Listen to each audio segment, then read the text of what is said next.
Publicity stunts have been known to cause trust issues, hatred, and environmental disasters. There are so many things that people do that bode the famous question, why did you think this would work? But how big of a disaster can we cause? When one person acts like a jackass, that's one thing. But what if an entire city is affected by the actions of others, while the world watches and wonders why? Today, we'll talk about the incredible environmental disaster that was Balloonfest '86.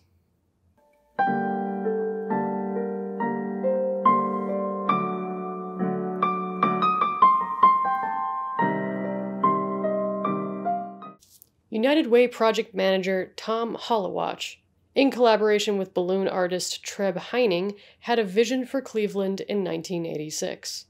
Tom said, "I want to rebrand Cleveland as cool. Cleveland had cleaned up their act tremendously, and I want to change up their image. So what better way to expose how cool Cleveland was than with a publicity stunt that would shock the world, but not in the way they expected." It took 6 months to plan the event from concept to reality. A large net structure the size of a city block was set up to contain lots of balloons. This net measured 250 feet by 150 feet at 3 stories tall, placed in the southwest quadrant of Cleveland's public square. Here, about 2,500 volunteers, mostly high school students, would spend hours filling balloons with helium, probably instead of going to school. For their efforts, they were given some sweet t-shirts, though. The filling took days, and they were on a time crunch to get 1.5 million balloons filled before they started to lose their float. Not only was Cleveland trying to look like a hip and happening city, but the stunt was attempting to break a world record for most simultaneously released balloons, a record that I didn't know existed. On September 27, 1986, the day of the balloon reckoning was upon us.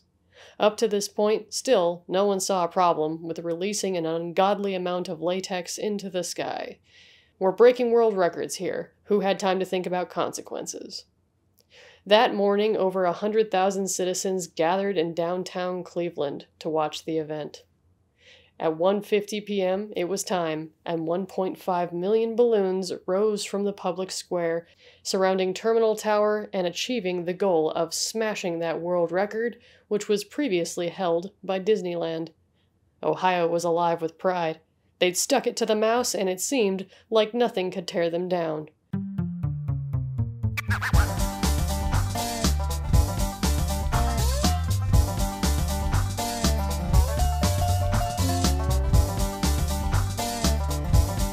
For about 5 minutes. The idea was that the balloons would all deflate at the same time and gently descend to the ground in a controlled area for cleanup. But that's not exactly how it played out. Mother Nature didn't take a liking to garbage being released into the sky, so it sent a front of cold air and rain, causing the balloons to drop down still inflated. It was a sudden distraction for drivers, causing annoying traffic jams and accidents surrounding the Cleveland area, forcing the Cleveland Memorial Shoreway to shut down after multiple accidents were reported, and requiring a bulldozer to clear the way. Streets and waterways became clogged with the party favors. The Burke Lakefront Airport was shut down due to random balloons on the runway. Balloons landing on a pasture in Medina County also spooked some Arabian horses, causing permanent damage to the prized animals. United Way was sued for $100,000 in damages by their owners. The event wasn't without its missing persons either. That morning, 2 fishermen, Raymond Broderick and Bernard Sulzer, never made it home. Rescuers spotted their 16-foot boat anchored west of Edgeshore Park breakwall, but they were nowhere to be found. Helicopters attempted to find them, but were thwarted by the sea of balloons covering the lake, causing major delays in the search. Authorities explained the frustration.